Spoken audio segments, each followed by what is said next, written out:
Muy buenas tardes a todas y a todos los que nos escuchan y ven este programa de Detona, desde Alaska hasta la Patagonia, pasando por Monterrey y por supuesto también por Torreón, ciudad natal de Federico. Este, y también debo de compartir con ustedes que ya tenemos una buena cantidad de seguidores en Europa, lo cual nos da mucho gusto. Como siempre, los programas que organizo aquí en Detona siempre tienen algún sello característico muy especial. Y el día de hoy no es la excepción. Tenemos con nosotros a Federico Berrueto, una editorialista muy reconocido a nivel nacional y sobre todo un gran analista, que hay que decirlo también. Ya platicaremos en el transcurso del programa algunas experiencias que Federico ha tenido en estas últimas semanas, pero en este momento le doy la bienvenida y me da mucho gusto tenerte en este programa, Federico. Raúl, muchas gracias. Favor que me haces. Es un honor y un placer estar contigo. Muy bien. Oye, Federico, a mí me gustaría abrir esta entrevista contigo en el tema concreto y específico de la, no sé cómo calificarla, prefiero mejor decirlo tal cual, de la iniciativa de ley de reforma electoral promovida por el presidente López Obrador y apoyada por Morena y sus satélites. ¿Tú qué opinas así?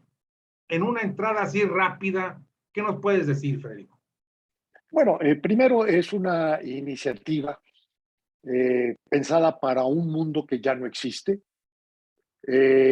Todavía insiste en esta idea de un monopolio público que controle todo el ciclo que tiene que ver con el consumo eléctrico, del fluido eléctrico, es decir, la producción, la transmisión y la comercialización. Todo eso bajo el control de un ente que a su vez es competidor, es decir, es una empresa que genera electricidad. Segundo, tiene el monopolio de toda la red. Y tercero, tiene el monopolio de la comercialización del fluido eléctrico. Y esto va a contrapelo de lo que es la competencia. Raúl, ¿por qué se requiere la competencia? Por una simple razón. Los gobiernos no tienen capacidad financiera ni capacidad técnica para generar energía. Más ahora, cuando estamos en un proceso de transición de energías, de generación de energías a base de hidrocarburos a energías limpias. Es un proceso que va a llevar mucho tiempo, a todos los países les va a llevar mucho tiempo, pero eso está en proceso y es una inversión que requiere investigación y requiere financiamiento. No lo hacen los gobiernos por sí mismos, lo tienen que hacer los particulares y desde luego también participar el gobierno, pero en función de un esquema de concurrencia, el gobierno y los particulares. El problema de la iniciativa del presidente López Obrador es que todo gira en torno a la empresa eléctrica, la empresa del gobierno, no es una empresa de Estado. Para que fuera una empresa de Estado, se requerirían tres elementos. Número uno, autonomía, es decir, que no dependiera del gobierno. Y esto quiere decir que quien designa a quien dirige el organismo no es el gobierno, tiene que ser o el Senado o un ente diferente, un consejo, y el tema de la duración del nombramiento, que no se asocia a la duración del nombramiento del gobierno. Y tercero, pues la autonomía financiera.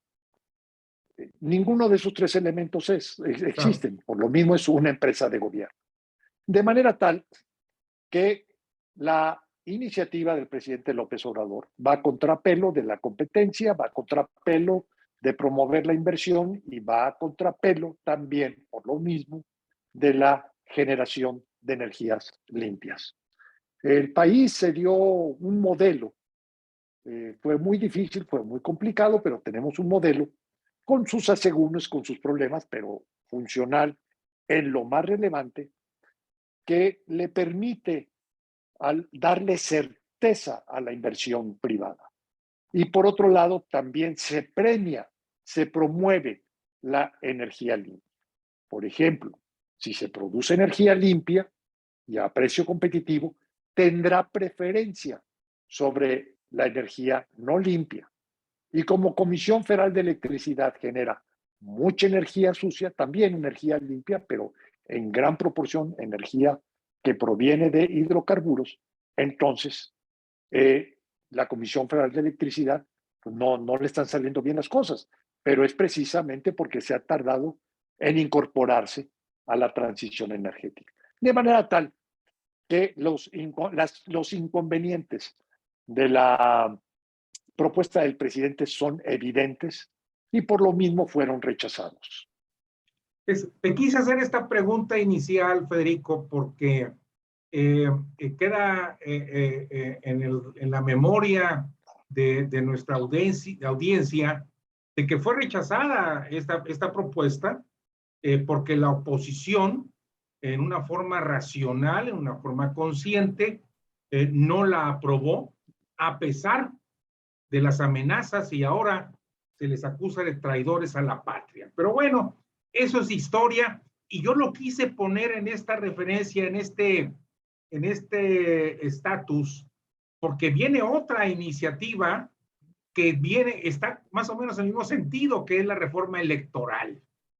La reforma electoral también tiene ese perfil de concentración de poder, de concentración de decisiones, de que solamente se va a hacer lo que yo digo desde una posición monolítica. Me estoy adelantando a la respuesta. Más bien, ¿tú qué opinas, mi estimado Federico? Bueno, mira, primero tenemos que caracterizar la iniciativa del presidente. López Obrador es un político muy hábil en términos de seducir a los mexicanos con ideas que tienen su razón de ser. Por ejemplo, el agravio por la corrupción y por el abuso del poder que existe, que es real, es un agravio histórico, y Andrés Manuel lo ha aprovechado con mucha habilidad para primero presentarse como el adalid de la austeridad y de la honestidad. Y por otra parte, que sus proyectos tienen ese propósito. Entonces, la envoltura de su propuesta ha sido la austeridad, disminuir el costo, bajar de 500 a 300 diputados, de 128 senadores a 94, reducir los consejeros electorales, reducir el gasto que se realiza en los partidos, reducir en los municipios también a los órganos de gobierno colectivo. De manera tal que muchos le compran la idea al presidente bajo la tesis de que es una iniciativa para disminuir el abuso, el derroche del gasto público. Pero en el fondo, ¿qué significa? ¿Cuáles son las implicaciones? Primero, hay que trazar lo que ha sido la transición del México no democrático, autoritario, a lo que es ahora una democracia imperfecta, pero una democracia donde son los ciudadanos quienes eligen sus autoridades. El presidente se queja mucho de la democracia mexicana, pero es presidente gracias a la democracia mexicana. Se queja mucho del INE, y el INE fue el que organizó la elección en la cual él ganó con 53% de los votos. Y además muchos otros correligionarios. en el Congreso y en gobiernos locales. El problema de la propuesta, de la iniciativa del presidente, es que en muchos aspectos nos traslada al México del presidencialismo autoritario, del gobierno del país de un solo hombre, donde el presidente podía cambiar la constitución a contentillo, donde el Congreso estaba sometido, donde no había balances, no había contrapesos. De manera tal que si vemos, por ejemplo, una parte importante, que cómo se elegiría a los diputados y a los senadores, si aceptamos el modelo de Andrés Manuel, ahorita tendríamos una mayoría abrumadora de diputados de Morena y de senadores de Morena. ¿Por qué? Porque la fórmula de integración de cámaras privilegia la sobrerepresentación. Uno de los temas de la reforma política desde Reyes Heroles, desde el 77, fue la incorporación de un bloque de diputados para que las minorías, para que la pluralidad, porque los mexicanos no cabemos en un solo partido, ni siquiera en dos ni en tres, para que esa pluralidad tuviera posibilidades de participar y de integrarse a la representación política en la Cámara de Diputados. Y luego esos 100 diputados de representación proporcional después pasaron a 200. Y ahora tenemos un modelo de integración que no es perfecto porque hay sobrerepresentación, pero la sobrerepresentación es de 8 puntos. Y además, ningún partido, en virtud de la Constitución, puede tener más del 60% de los asientos en la Cámara de Diputados. Para cambiar la Constitución necesitarías el 66%. De manera tal que el México de la democracia imperfecta, como decía, implica una cosa, que el poder está distribuido, que el presidente no puede gobernar a espaldas de la pluralidad, que tiene que integrar la pluralidad de una o de otra forma. Y lo que plantea el presidente es justamente regresar al régimen del presidencialismo autoritario. Y bueno, podemos comentar lo de los órganos electorales, todo, pero en general es una reforma que de manera alguna corresponde a las necesidades del desarrollo político del país. Al contrario, nos lleva al pasado. Hay dos, tres cosas que, digamos, aceptables, por ejemplo, la urna electrónica, bueno, pues, pero es un tema finalmente menor. Es de No forma es más que de fondo. relevante. No es de fondo, no es de Ajá. fondo.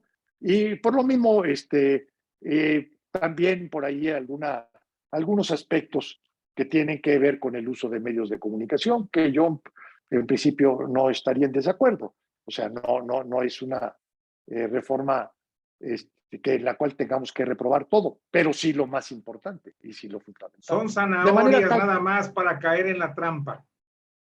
pues sí, y además engañar a la gente con que de lo que se trata es de disminuir el derroche y el gasto excesivo. No, es una reforma para construir una presidencia autoritaria. Para eso es la reforma. Hacia eso lleva la reforma. Entonces queda claro, Federico, que la propuesta de reforma electoral prácticamente va a recorrer el mismo camino de la reforma eléctrica, el rechazo. Sin ¿Es así? duda, sin duda alguna, mira, sin duda, todavía en la reforma eléctrica el PRI estaba vacilando y una parte de la cúpula del PRI estaba en la negociación o en la expectativa de que ellos pudieran ofrecer votos legislativos a cambio de que le respetaran triunfos, pero no es ese respeto de triunfos, más bien es otorgarle triunfos, es decir, intercambiar cargos de elección popular a cambio de votos legislativos. El presidente no aceptó eso, simplemente dijo la reforma se discute ahora y no nos vamos a esperar hasta después de las elecciones, como decía el PRI. Y esto, bueno, lo que significó es que al PRI no le quedó otra más que rechazar la postura del presidente, y el PRI, que eso es lo revelador, el PRI se identifica a sí mismo y con mucha fuerza a partir de su suma, ahora sí, con la oposición. Y es un camino de no retorno. Ahora, si eso se hizo el PRI en la reforma eléctrica, en la reforma electoral con mayor razón. ¿Por Claro. qué? Porque sería uno de los grandes perdedores si se aprueba la reforma del presidente López Obrador. O sea, ningún partido, es más, yo te puedo decir, ni el PT ni el Partido Verde, sería un suicidio para ellos Claro. aprobar la reforma electoral. Es una reforma hecha con propósitos distintos al de su aprobación en el Congreso. El presidente sabe perfectamente que esa reforma va a ser rechazada. Por lo tanto, entonces diríamos que el final de este capítulo legislativo se volvería a decir que los diputados federales son los traidores a la patria, ¿verdad? Ahora van a ser traidores a la democracia, Raúl. Antes eran traidores a la patria, ahora van a ser traidores a la democracia. Es una trampa y es una idea, un diseño que tiene Andrés Manuel López Obrador con miras a la elección del 24. Es un espantasuegras, digamos, su iniciativa. Es un engaño a todas luces. Es una seducción a la gente, pues poco enterada y que muy enojada y que quiere ponerle un alto al derroche económico para los políticos. Y de eso, con mucha habilidad, el presidente se está, digamos, lo está acogiendo para construir una propuesta que no va a ser aprobada, pero que le queda de plataforma pensando en los ciudadanos, en los electores para la elección de 2024. Coincido totalmente contigo, creo que ese es el objetivo de fondo de AMLO, que es vender ante la ciudadanía que él es un verdadero demócrata y que quiere acabar con toda esta partidocracia que tanto daño le ha hecho al país. Sin embargo, creo que también hay muchos puntos defendibles por parte de los partidos y entre ellos yo me atrevo a decir, salvo tu mejor opinión, es que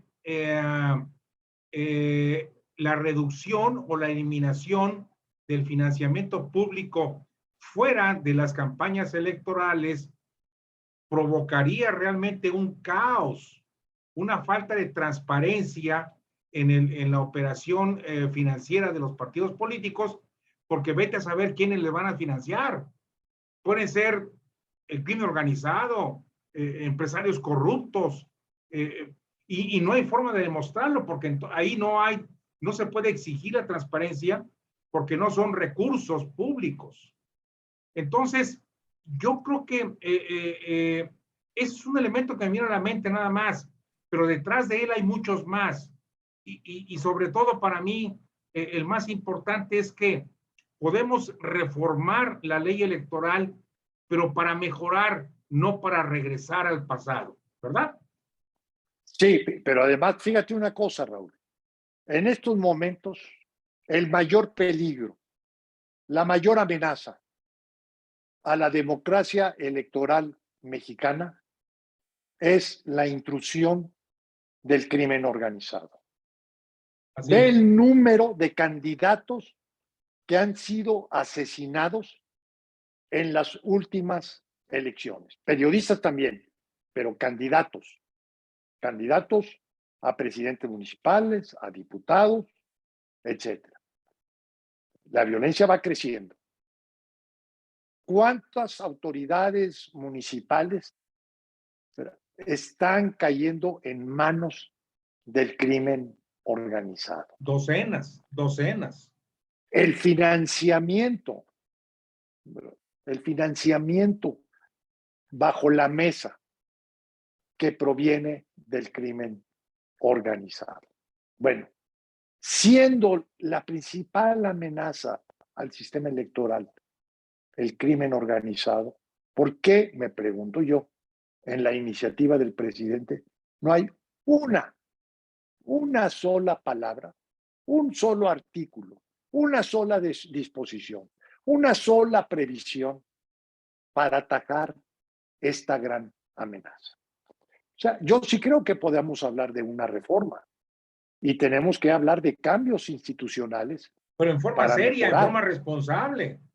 en forma seria, en forma responsable y además hacerlo todos juntos, porque yo estoy seguro que una mejor democracia es un objetivo compartido de todos, no del presidente, me queda claro, pero sí de todas las fuerzas políticas. Claro.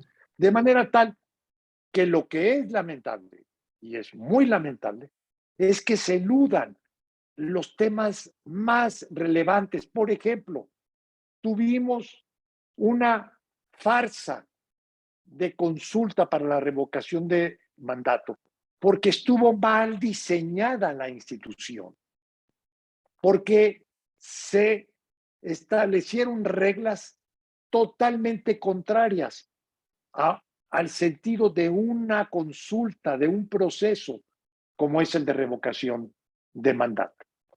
Y bueno, frente a esto, no tenemos una propuesta de una lección muy dolorosa. Es para que nosotros en estos momentos tuviéramos una expresión de cómo mejorarla, no bajando el umbral del 40 al 33%, no.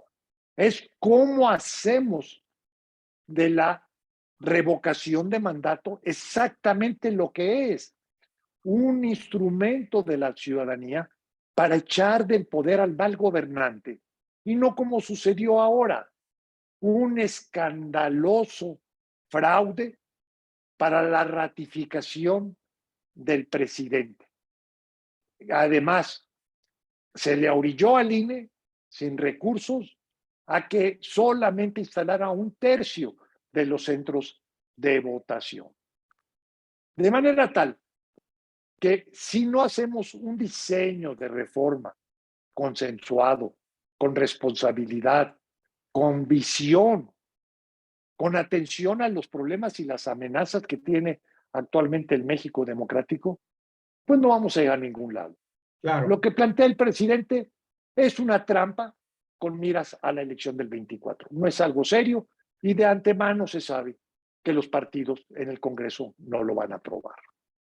Federico, aquí hay un tema en la antesala de lo que puede suceder en las elecciones de este año, del 23 y del 24, que tú bien lo dices, fue tal la cantidad de actos ilícitos que se cometieron en el proceso de revocación, que si no son sancionados,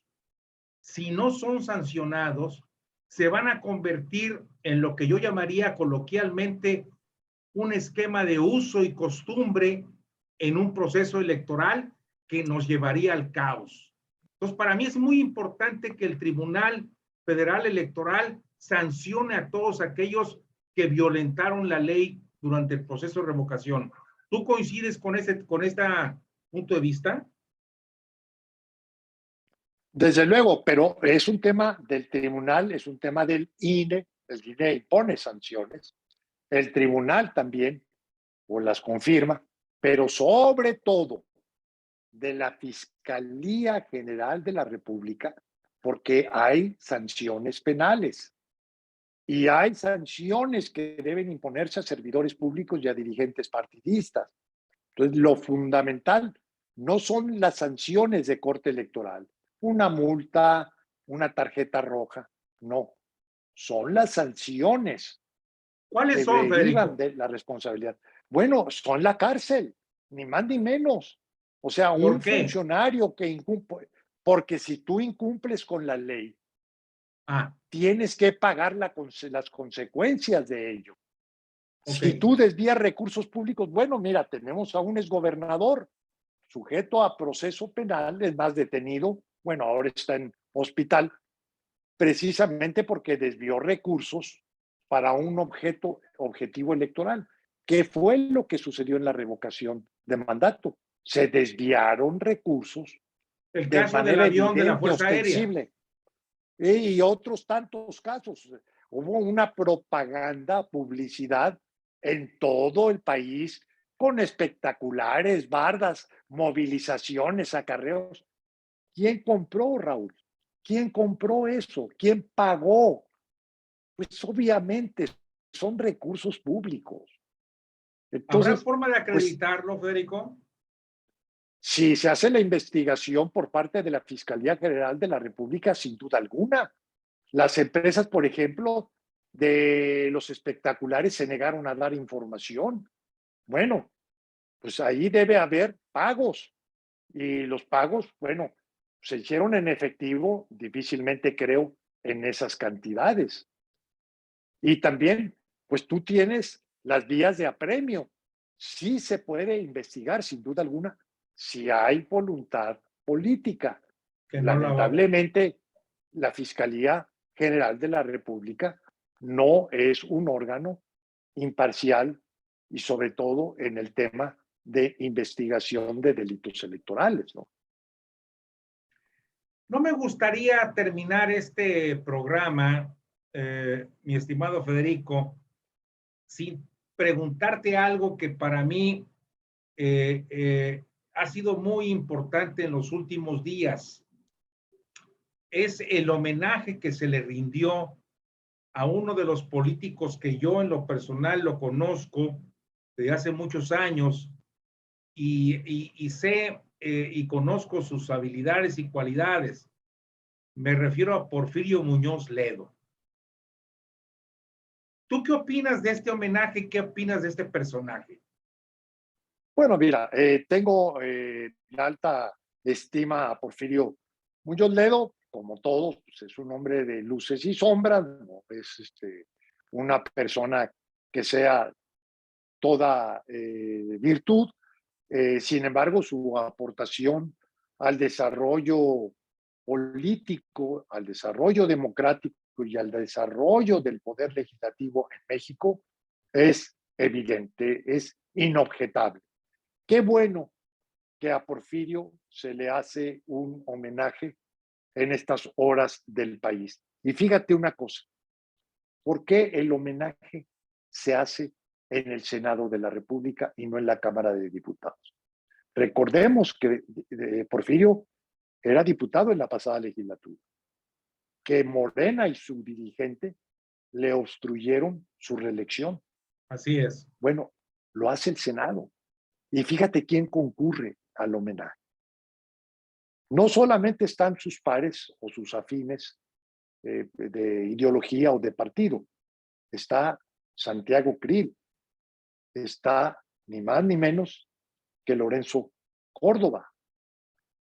Y desde luego también una serie de otras personalidades que hay. Pero hay que hacer esta disección. ¿Por qué? Porque lo que vemos es que los hombres de la democracia, Porfirio sin duda alguna, tiene bien ganadas esas credenciales, no están en el ámbito de las preferencias y de la aceptación, incluso de la corriente política y del proyecto político que él, con su talento, con su energía, con su valor, con su carácter, con su palabra, participó para llevarlo al poder. Esa es la realidad y es un mensaje para ver que quienes ahora gobiernan no son amigos de la democracia ni de los demócratas.